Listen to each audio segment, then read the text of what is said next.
Punjabi radio ਜੋ S ਸੁਣ ਰਹੇ ਸਾਰੇ ਸਰੋਤਿਆਂ ਨੂੰ ਬਲਵਿੰਦਰ ਕੌਰ ਵੱਲੋਂ ਪਿਆਰ ਭਰੀ ਸਤਿ ਸ਼੍ਰੀ ਅਕਾਲ ਤੇ ਪ੍ਰੋਗਰਾਮ ਖਬਰ ਤੇ ਨਜ਼ਰ ਪ੍ਰੋਗਰਾਮ ਦੇ ਵਿੱਚ ਸਾਡੇ ਨਾਲ ਹੋਣਗੇ ਬਲਤੇਜ ਪੰਨੂ ਜੀ। ਦੱਸਣਗੇ ਭਾਰਤ ਵਿੱਚ ਪੰਜਾਬ ਦੇ ਵਿੱਚ ਕੀ ਕੁਛ ਵਾਪਰਿਆ। ਖਬਰਾਂ ਤੋਂ ਪਹਿਲਾਂ ਧੰਨਵਾਦ ਕਰਨਾ ਚਾਹੁੰਦੇ ਹਾਂ ਸਾਡੇ ਸਪਾਂਸਰਸ ਜਿਨ੍ਹਾਂ ਨੇ ਇਸ ਪ੍ਰੋਗਰਾਮ ਨੂੰ ਸਪਾਂਸਰ ਕੀਤਾ। ਸਭ ਤੱਕ ਪਹੁੰਚਾਇਆ ਜੀ ਗੁਰਦੀਪ ਸਿੰਘ ਵਿਰਦੀ ਕਲੋਬਸ ਖਾਲਸਾ ਇੰਸ਼ੋਰੈਂਸ ਏਜੰਸੀ ਸੈਨੋਜੇ, ਜਿਨ੍ਹਾਂ ਦਾ ਫੋਨ ਨੰਬਰ 4082722500। ਸਤਨਾਮ ਸਿੰਘ ਸ਼ੇਰਗਿੱਲ, ਅਸ਼ਾਨਜੀਤ ਸਿੰਘ ਕਲੋਟੀ, ਸੁੱਚਾ ਸਿੰਘ ਜੀ ਫਰਜ਼ਨਾ ਤੋਂ, ਬਹਾਦਰ ਸਿੰਘ ਜੀ ਕਿਆ ਫਾਵਲਰ ਤੋਂ, ਟਲੈਰੀ ਟਰੱਕ ਐਂਡ ਟ੍ਰੇਲਰ ਰਿਪੇਅਰ ਵਾਲੇ ਜੋ ਟਰੱਕ ਵਾਸ਼ ਵੀ ਕਰਦੇ ਨੇ ਟਲੈਰੀ ਤੋਂ, ਉਹਨਾਂ ਦਾ ਫੋਨ ਨੰਬਰ 5596851260। ਤੁਸੀਂ ਕੋਈ ਵੀ ਟਰੱਕ ਦਾ ਟ੍ਰੇਲਰ ਦਾ ਕੰਮ ਕਰਾਉਣਾ ਜਾਂ ਟਰੱਕ ਵਾਸ਼ ਕਰਵਾਉਣਾ ਤੇ ਤੁਸੀਂ ਇਹਨਾਂ ਦੇ ਨਾਲ ਕੰਟੈਕਟ ਕਰ ਸਕਦੇ ਹੋ। ਤੇ ਹੁਣ ਚੱਲਦੇ ਹਾਂ ਜੀ ਆਪਣੀਆਂ ਕੁਛ ਕੁ ਖਬਰਾਂ ਵੱਲ। ਤੇ ਸਾਡੇ ਨਾਲ ਜੁੜ ਚੁੱਕੇ ਨੇ ਬਲਤੇਜ ਪੰਨੂ ਜੀ। ਸਤਿ ਸ਼੍ਰੀ ਅਕਾਲ, ਸਵਾਗਤ ਹੈ ਜੀ। ਚੱਲ ਜੀ, ਧੰਨਵਾਦ ਜੀ, ਬਹੁਤ ਮਿਹਰਬਾਨੀ। ਹਾਂਜੀ, ਤੇ ਸਭ ਤੋਂ ਪਹਿਲਾਂ ਆਪਾਂ ਗੱਲ ਕਰਦੇ ਹਾਂ ਜੀ। ਵੈਸੇ ਤਾਂ ਬਹੁਤ ਦੇਰ ਤੋਂ ਹੈਗੀ ਆ ਕਿ ਜਿਹੜੀ ਟਰੈਵਲ ਏਜੰਟ ਆ ਇਹਨਾਂ ਨੇ ਲੁੱਟ ਖਸੁੱਟ ਮਚਾਈ ਹੋਈ ਆ। ਲੋਕਾਂ ਦੇ ਨੌਜਵਾਨ ਮੁੰਡੇ ਆ, ਕਿਸੇ ਨੂੰ ਬੇੜੀ ਚੋਂ ਡੋਬ ਦਿੱਤਾ, ਕਿਸੇ ਨੂੰ ਕਿਤੇ ਕਰ ਦਿੱਤਾ। ਇੱਕ ਹੋਰ ਨਵੀਂ ਗੱਲ ਆਈ ਆ ਕਿ ਕੈਨੇਡਾ ਭੇਜਣ ਦੇ ਝਾਂਸੇ ਦੇ ਨਾਲ ਉਹਨੂੰ ਬੰਗਲੁਰੂ ਦੇ ਵਿੱਚ ਮਾਰਿਆ। ਬਿਲਕੁਲ ਜੀ, ਕੱਲ ਲਿਬੀਆ ਤੋਂ ਖਬਰ ਇੱਕ ਆ ਰਹੀ ਸੀ ਕਿ ਉੱਥੇ ਵੀ ਬੇੜੀ ਜਿਹੜੀ ਆ ਉਹ ਡੁੱਬੀ ਆ। ਉਹਦੇ ਵਿੱਚ ਵੀ ਕੋਈ 90 ਦੇ ਕਰੀਬ ਲੋਕ ਮਾਰੇ ਜਾਣ ਦਾ ਖਦਸ਼ਾ ਹੈ। ਇਹਦੇ ਚ ਬਹੁਤੇ ਪਾਕਿਸਤਾਨੀ ਦੱਸੇ ਗਏ ਆ। ਜਿਹੜੀ ਲਿਬੀਆ ਦੇ ਵਿੱਚ ਇਹ ਬੇੜੀ ਡੁੱਬੀ ਆ ਔਰ ਇਹ ਯੂਰਪੀਅਨ ਕੰਟਰੀਜ਼ ਦੇ ਵਿੱਚ ਦਾਖਲ ਹੋਣ ਦੀ ਕੋਸ਼ਿਸ਼ ਜਿਹੜੀ ਉਹ ਕਰ ਰਹੇ ਸੀਗੇ। ਟਰੈਵਲ ਏਜੰਟਾਂ ਦੇ ਉੱਤੇ ਜਿਹੜਾ ਜੀ ਉਹ ਕਿਵੇਂ ਸ਼ਿਕੰਜਾ ਕੱਸਿਆ ਜਾਵੇ, ਇਹਦੇ ਵਾਸਤੇ ਜਿਹੜੀ ਸੈਂਟਰ ਦੀ ਸਰਕਾਰ ਹੈ, ਵਿਦੇਸ਼ ਮੰਤਰੀ ਆ, ਉਹਨਾਂ ਨੇ ਕਈ ਵਾਰੀ ਜਿਹੜੀਆਂ ਜੀ ਉਹ ਜਾਰੀ ਕੀਤੀਆਂ ਨੇ ਕਿ ਕਿਉਂਕਿ ਇਹ ਸੂਬੇ ਦੀਆਂ ਸਰਕਾਰਾਂ ਦੇ ਸਿਰ ਦੇ ਉੱਤੇ ਜਿਹੜਾ ਵੀ ਹੈ ਸਾਰਾ ਕੁਝ ਕਿਸੇ ਵੀ ਸੂਬੇ ਦੇ ਵਿੱਚ ਕਿ ਉਹਨੇ ਟਰੈਵਲ ਏਜੰਟਾਂ ਨੂੰ ਨੱਥ ਕਿਵੇਂ ਜਿਹੜੀ ਆ ਉਹ ਪਾਉਣੀ ਆ। ਇੱਥੋਂ ਦੀਆਂ ਅਖਬਾਰਾਂ ਦੇ ਵਿੱਚ ਫੁੱਲ ਸਫ਼ੇ ਦੀ ਐਡ ਇਹਨਾਂ ਦੀ ਆਉਂਦੀ ਆ। ਕੀਤਾ ਕੀ ਗਿਆ ਜੀ, ਤੁਸੀਂ ਜਿਹੜਾ ਰਜਿਸਟ੍ਰੇਸ਼ਨ ਨੰਬਰ ਆ ਉਹ ਐਡ ਦੇ ਉੱਤੇ ਨਾਲ ਪਾ ਦਿਓ। ਇਹਦੇ ਤੋਂ ਬਸ ਜਿਹੜਾ ਜੀ ਉਹ ਆਪਣੀ ਜ਼ਿੰਮੇਵਾਰੀ ਤੋਂ ਸੁਰਖਰੂ ਹੋ ਜਾਂਦੇ ਆ ਜੀ ਕਾਨੂੰਨ ਘਾੜੇ, ਤੇ ਇੰਨੇ ਨਾਲ ਬਸ ਸਾਰਾ ਕੁਝ ਜਿਹੜਾ ਉਹ ਸਹੀ ਹੋ ਗਿਆ। ਪਰ ਟਰੈਵਲ ਏਜੰਟਾਂ ਦਾ ਧੰਦਾ ਜਿਹੜਾ ਜੀ ਉਹ ਜਿਉਂ ਦਾ ਤਿਉਂ ਜਾਰੀ ਆ ਔਰ ਕਿੰਨਿਆਂ ਕੁ ਨੂੰ ਇਹ ਸਿਰੇ ਲਾਉਂਦੇ ਆ, ਕਿੰਨੇ ਕੁ ਜਿਹੜੇ ਜੀ ਉਹ ਮਰ ਮੁੱਕ ਜਾਂਦੇ ਆ। ਕੁਝ ਖਬਰਾਂ ਨੇ ਜਿਹੜੀਆਂ ਸਾਹਮਣੇ ਆ ਜਾਂਦੀਆਂ ਨੇ, ਨਹੀਂ ਤਾਂ ਜਿਹੜੀਆਂ ਉਹ ਆਉਂਦੀਆਂ ਨਹੀਂ। ਹੁਣ ਏਦਾਂ ਦੇ ਇੱਕ ਗਰੋਹ ਦਾ ਹੋਰ ਪਤਾ ਲੱਗਿਆ ਜੀ ਕਿ ਉਹ ਪੰਜਾਬ ਦੇ ਜਿਹੜੇ ਨੌਜਵਾਨ ਨੇ ਉਹਨਾਂ ਨੂੰ ਇੱਥੋਂ ਲੈ ਜਾਂਦੇ ਔਰ ਉਹਨਾਂ ਨੂੰ ਕਿਡਨੈਪ ਕਰਕੇ ਉਹਨਾਂ ਤੋਂ ਫਰੌਤੀ ਮੰਗੀ ਜਾਂਦੀ ਹੈ। ਵਿਦੇਸ਼ ਪਹੁੰਚਣ ਤੋਂ ਬਾਅਦ ਪੈਸੇ ਦੇਣ ਦਾ ਦਾਅਵਾ ਕੀਤਾ ਜਾਂਦਾ ਇਹਨਾਂ ਦੇ ਵੱਲੋਂ। ਇਹ ਕਰਦੇ ਕੀ ਆ ਜੀ, ਉਹਦੇ 'ਚ ਫਸ ਜਾਂਦੇ ਆ ਕਿ ਬਾਅਦ 'ਚ ਪੈਸੇ ਦੇਣੇ ਆ, ਪਹੁੰਚ ਕੇ ਮੁੜ ਕੇ ਇਹ ਜਿਹੜਾ ਜੀ ਇੱਥੋਂ ਲੈ ਜਾਂਦੇ ਔਰ ਬੈਂਗਲੁਰੂ ਭੇਜ ਕੇ ਉੱਥੇ ਕਿਡਨੈਪ ਕਰ ਲਿਆ ਜਾਂਦਾ। ਲੱਖਾਂ ਰੁਪਈਏ ਦੀ ਫਰੌਤੀ ਮੰਗ ਕੇ ਬਾਅਦ ਦੇ ਵਿੱਚ ਉਹਨਾਂ ਨੂੰ ਜਿਹੜਾ ਜੀ ਉਹ ਛੱਡਿਆ ਜਾਂਦਾ ਜੀ। ਇਹ ਹੁਣ ਤਾਂ ਕਰਕੇ ਸਾਹਮਣੇ ਜਿਹੜਾ ਆਇਆ ਕਿ ਇੱਕ ਬੰਦਾ ਇਹਨਾਂ ਦੇ ਕੋਲੋਂ ਬਚ ਕੇ ਜਿਹੜਾ ਸੀਗਾ ਜੀ ਉਹ ਆ ਗਿਆ। ਟਾਂਡਾ ਦਾ ਸੁਰਿੰਦਰਪਾਲ ਜਿਹੜਾ ਜੀ ਉਹਦੀ ਡੈੱਡ ਬੋਡੀ ਮਿਲੀ ਹੈ ਔਰ ਉੱਥੋਂ ਜਿਹੜਾ ਜੀ ਪਤਾ ਲੱਗਣਾ ਸ਼ੁਰੂ ਹੋਇਆ ਕਿ ਸੁਰਿੰਦਰਪਾਲ ਦੀ ਮੌਤ ਜਿਹੜੀ ਆ ਜੀ ਉਹ ਇਹਨਾਂ ਟਰੈਵਲ ਏਜੰਟਾਂ ਦੀ ਵਜ੍ਹਾ ਕਰਕੇ ਹੋਈ ਹੈ। ਸੁਰਿੰਦਰਪਾਲ ਜਿਹੜਾ ਜੀ ਕਪੂਰਥਲੇ ਦੇ ਰਹਿਣ ਵਾਲਾ ਜਿਹੜਾ ਜੀ ਉਹਦਾ ਸਾਲਾ, ਉਹਨੇ ਇਹ ਦੱਸਿਆ ਕਿ 4 ਦਸੰਬਰ ਨੂੰ ਬੈਂਗਲੁਰੂ ਤੋਂ ਸੁਰਿੰਦਰਪਾਲ ਨੇ ਉਹਨੂੰ ਫੋਨ ਕਰਕੇ ਆਪਣੇ ਅਗਵਾ ਹੋਣ ਦੀ ਜਿਹੜੀ ਉਹ ਸੂਚਨਾ ਦਿੱਤੀ ਸੀਗੀ ਔਰ ਟਾਂਡੇ ਦੀ ਪੁਲਿਸ ਨੇ ਜਿਹੜਾ ਜੀ ਉਹਨੂੰ ਲੱਭਣ ਦੀ ਕੋਸ਼ਿਸ਼ ਕੀਤੀ ਔਰ ਉਹ ਟਾਂਡੇ ਦੀ ਪੁਲਿਸ ਕੋਲੇ ਸ਼ਿਕਾਇਤ ਕਰਕੇ ਆਪ ਜਿਹੜਾ ਜੀ ਬੈਂਗਲੁਰੂ ਚਲੇ ਗਿਆ ਆਪਣੇ ਜੀਜੇ ਨੂੰ, ਭੜੋਈਏ ਨੂੰ ਲੱਭਣ ਦੇ ਵਾਸਤੇ। ਉੱਥੇ ਪਤਾ ਲੱਗਿਆ ਕਿ 6 ਦਸੰਬਰ ਨੂੰ ਇੱਕ ਲਾਸ਼ ਮਿਲੀ ਸੀਗੀ। ਪਹਿਚਾਣ ਨਾ ਹੋਣ ਕਰਕੇ ਪੁਲਿਸ ਨੇ ਉਹਦਾ ਅੰਤਮ ਸੰਸਕਾਰ ਜਿਹੜਾ ਸੀ ਉਹ ਕਰਵਾ ਦਿੱਤਾ ਔਰ ਫੋਟੋ ਦੇਖ ਕੇ ਖਾਸ ਤੌਰ ਦੇ ਉੱਤੇ ਕੋਈ ਟੈਟੂ ਬਣਿਆ ਹੋਇਆ ਸੀਗਾ, ਉੱਥੋਂ ਜਿਹੜੀ ਜੀ ਪਛਾਣ ਹੋ ਗਈ ਕਿ ਡੈਡ ਬੋਡੀ ਸੁਰਿੰਦਰਪਾਲ ਦੀ ਜਿਹੜੀ ਹੈ। ਪੁਲਿਸ ਤੁਰਦੀ ਨਹੀਂ ਸੀ ਜੀ। ਪੁਲਿਸ ਨੂੰ ਉਹ 90,000 ਰੁਪਈਏ ਦੀਆਂ ਟਿਕਟਾਂ ਖਰਚ ਕੇ ਉੱਥੇ ਲੈ ਕੇ ਗਿਆ ਬੈਂਗਲੁਰੂ ਔਰ ਉੱਥੇ ਜਾ ਕੇ ਜਿਹੜਾ ਸੀ ਸਾਰਾ ਕੁਝ ਦਿਖਾਇਆ।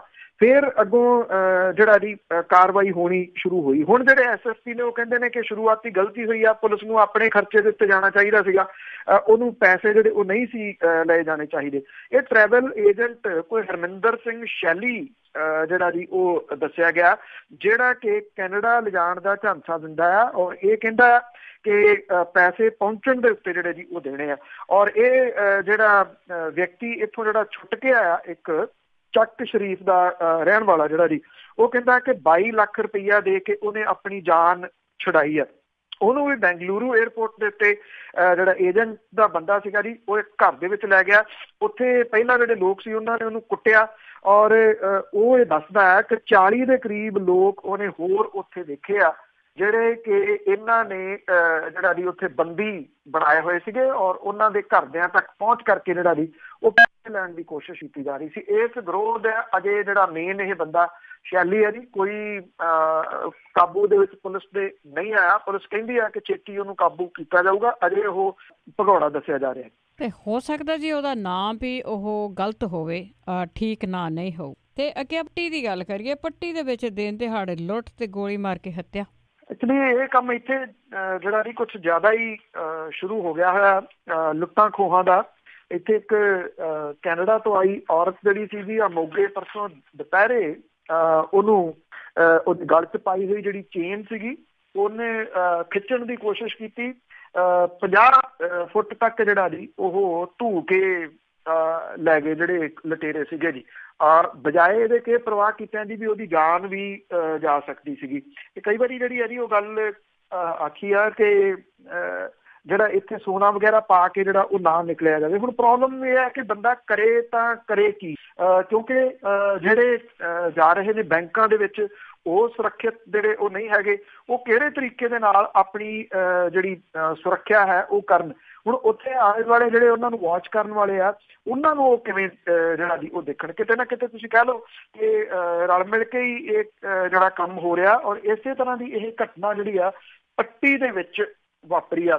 ਦਿਨ ਦਿਹਾੜੇ ਇਹ ਵੀ ਬੈਂਕ ਦੇ ਵਿੱਚ ਪੈਸਾ ਜਮ੍ਹਾਂ ਕਰਾਉਣ ਜਾ ਰਿਹਾ ਕਾਰੋਬਾਰੀ ਜਿਹੜਾ ਸੀਗਾ ਜੀ, 1,40,000 ਰੁਪਇਆ ਉਹਦਾ ਲੁੱਟ ਕੇ ਇਹ ਲੁਟੇਰੇ ਫਰਾਰ ਹੋ ਗਏ।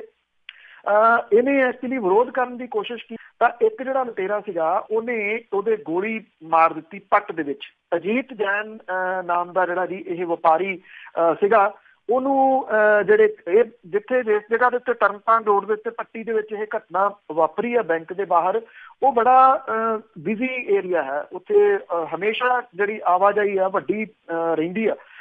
ਇਹ ਜਿਹੜੀ ਸਾਰੀ ਵਾਰਦਾਤ ਸੀ ਕੈਮਰਿਆਂ ਦੇ ਵਿੱਚ ਵੀ ਕੈਦ ਜਿਹੜੀ ਆ ਉਹ ਹੋਈ ਆ। ਇੱਕ ਕਾਰ ਜਿਹੜੀ ਆ ਜੀ ਉਹ ਤਕਰੀਬਨ 1:30 ਵਜੇ ਬੈਂਕ ਦੇ ਬਾਹਰ ਜਿਹੜੀ ਆਉਂਦੀ ਆ, ਜਿੱਥੇ ਇਹ ਵਿਅਕਤੀ ਆਪਣੇ ਪੈਸੇ ਲੈ ਕੇ ਅੰਦਰ ਜਿਹੜਾ ਸੀ ਉਹ ਜਾ ਰਿਹਾ, ਔਰ 2 ਜਣੇ ਜਿਹੜੇ ਕਾਰ ਦੇ ਵਿੱਚੋਂ ਉਤਰੇ। ਇੱਕ ਕਾਰ ਦੇ ਵਿੱਚ ਬੈਠਾ ਰਿਹਾ, ਉਹਨੇ ਪੈਸੇ ਖੋਹਣ ਦੀ ਕੋਸ਼ਿਸ਼ ਕੀਤੀ। ਅਜੀਤ ਜੈਨ ਦੇ ਜਿਹੜੀ ਉਹਨੇ ਗੋਲੀ ਮਾਰ ਦਿੱਤੀ ਕਿਉਂਕਿ ਉਹਨੇ ਵਿਰੋਧ ਕੀਤਾ। ਲੋਕਾਂ ਨੇ ਚੁੱਕ ਕੇ ਅਜੀਤ ਜੈਨ ਹੋਰਾਂ ਨੂੰ ਹਸਪੀਟਲ ਲੈ ਕੇ ਗਏ ਜੀ, ਔਰ ਹਸਪੀਟਲ ਦੇ ਵਿੱਚ ਜਾ ਕੇ ਇਹ ਪਤਾ ਲੱਗਿਆ ਕਿ ਉਹਦੀ ਅਜੀਤ ਜੈਨ ਦੀ ਮੌਤ ਹੋ ਚੁੱਕੀ ਆ। 1,40,000 ਰੁਪਇਆ ਜਿਹੜਾ ਜੀ ਉਹ ਲੈ ਗਏ ਤੇ ਉਹਦੀ ਜਿੱਥੇ ਗੋਲੀ ਮਾਰੀ ਸੀ ਜੀ ਉਹਦੇ ਆਲੇ ਦੁਆਲੇ ਜਿਹੜੇ 100 ਰੁਪਏ ਦੇ ਨੋਟ ਦੇ ਬੰਡਲ ਸੀਗੇ ਜੀ ਉਹ ਉੱਥੇ ਖਿਲਰੇ ਪਏ ਸੀਗੇ। ਔਰ ਇੱਕ ਵਿਅਕਤੀ ਦੀ ਜਾਨ ਜਿਹੜੀ ਹੈ ਜੀ ਉਹ 1.5 ਲੱਖ ਰੁਪਏ ਦੇ ਕਰਕੇ ਜਿਹੜੀ ਆ ਉਹ ਚਲੇਗੀ। ਪੱਟੀ ਦੇ ਵਿੱਚ ਇਸ ਘਟਨਾ ਨੂੰ ਲੈ ਕੇ ਬੜਾ ਰੋਸ ਪਾਇਆ ਜਾ ਰਿਹਾ। ਅੱਜ ਸਮੁੱਚੀ ਪੱਟੀ ਜਿਹੜੀ ਆ ਉਹ ਬੰਦ ਕਰਨ ਦਾ ਸੱਦਾ ਦਿੱਤਾ ਗਿਆ, ਔਰ ਪੁਲਿਸ ਜਿਹੜੀ ਹੈ ਜੀ ਉਹ ਕਹਿੰਦੀ ਆ ਕਿ CCTV ਕੈਮਰੇ ਜਿਹੜੇ ਆ ਉਹ ਖੰਗਾਲੇ ਜਾ ਰਹੇ ਆ। ਪਰ ਪੰਜਾਬ ਦੇ ਵਿੱਚ ਲਾਅ ਐਂਡ ਆਰਡਰ ਦੀ ਜਿਹੜੀ ਇਹ ਸਥਿਤੀ ਆ ਡੇ ਬਾਈ ਡੇ ਜਿਹੜੀ ਜੀ ਇਸ ਤਰ੍ਹਾਂ ਦੀ ਹੋਈ ਕਿ ਬਾਜ਼ਾਰਾਂ ਥਾਵਾਂ ਦੇ ਉੱਤੇ ਜਾਣ ਦੇ ਵਾਸਤੇ ਡਰ ਲੱਗਣ ਲੱਗ ਗਿਆ। ਬੈਂਕਾਂ ਦੇ ਵਿੱਚੋਂ ਪੈਸੇ ਕਢਾਉਣੇ ਜਾਂ ਜਮ੍ਹਾਂ ਕਰਾਉਣੇ ਜਿਹੜਾ ਜੀ ਇੱਕ ਵੱਡੀ ਮੁਸੀਬਤ ਜਿਹੜੀ ਆ ਉਹ ਬਣ ਗਈ। ਜਿਹੜੇ ਲੋਕ ਇੱਥੇ ਆ ਰਹੇ ਆ ਜੀ ਇਹ ਡਰਨ ਦੀ ਲੋੜ ਨਹੀਂ, ਪਰ ਇੰਨਾ ਜ਼ਰੂਰ ਹੈ ਕਿ ਪ੍ਰੀਕਾਸ਼ਨਸ ਜਿਹੜੇ ਆ ਜੀ ਉਹ ਜ਼ਰੂਰ ਵਰਤੇ ਜਾਣ। ਹੁਣ ਜਿਹੜੀ ਔਰਤ ਤੋਂ ਲੁੱਟਮਾਰ ਹੋਈ ਹੈ ਜੀ ਮੋਗੇ ਦੇ ਵਿੱਚ, ਤੁਸੀਂ ਹੈਰਾਨ ਹੋਵੋਗੇ ਉਹਦਾ ਜਿਹੜਾ ਪਰਸ ਖੋਹ ਕੇ ਲੈ ਗਏ, ਉਹਦੇ ਵਿੱਚ ਉਸ ਔਰਤ ਉਹਦੇ ਲਾਇਸੈਂਸ ਕੈਨੇਡਾ ਦਾ, ਉਹਦੇ ਕ੍ਰੈਡਿਟ ਡੈਬਿਟ ਕਾਰਡ ਜਿਹੜੇ ਕੈਨੇਡਾ ਵਾਲੇ, $5,000 ਕੈਨੇਡੀਅਨ ਤੇ ਬਾਕੀ ਜਿਹੜਾ ਜੀ ਉਹ ਕੈਸ਼ ਪੈਸਾ ਸੀਗਾ। ਦੇਖੋ ਇਹ ਜਿਹੜੇ ਦਸਤਾਵੇਜ਼ ਆ ਜਿਹਦੇ ਵਿੱਚ ਪਾਸਪੋਰਟ ਤੇ ਦੂਜੇ ਦਸਤਾਵੇਜ਼ ਨੇ, ਇਹਨੂੰ ਕਿਤੇ ਘਰ ਸੁਰੱਖਿਅਤ ਜਿੰਦਰੇ ਦੇ ਵਿੱਚ ਜਿਹੜਾ ਜੀ ਉਹ ਆਪਣਾ ਰੱਖਿਆ ਜਾਵੇ, ਇਹਨਾਂ ਨੂੰ ਨਾਲ ਕੈਰੀ ਨਾ ਕੀਤਾ ਜਾਵੇ। ਇਹ ਨਾ ਭੁੱਲੋ ਜੀ ਕਿ ਜਿਸ ਜਗ੍ਹਾ ਦੇ ਉੱਤੇ ਤੁਸੀਂ ਹੋ ਇਹ ਨਸ਼ਿਆਂ ਦੀ ਮਾਰ ਦੇ ਹੇਠ ਸੂਬਾ ਹੈ, ਔਰ ਨਸ਼ੇੜੀ ਜਿਹੜੇ ਲੋਕ ਨੇ ਉਹਨਾਂ ਨੂੰ 1 ਜਾਂ 2 ਡੰਗ ਦੀ ਖੁਰਾਕ ਆਪਣੀ ਚਾਹੀਦੀ ਹੁੰਦੀ ਨਸ਼ਿਆਂ ਦੀ।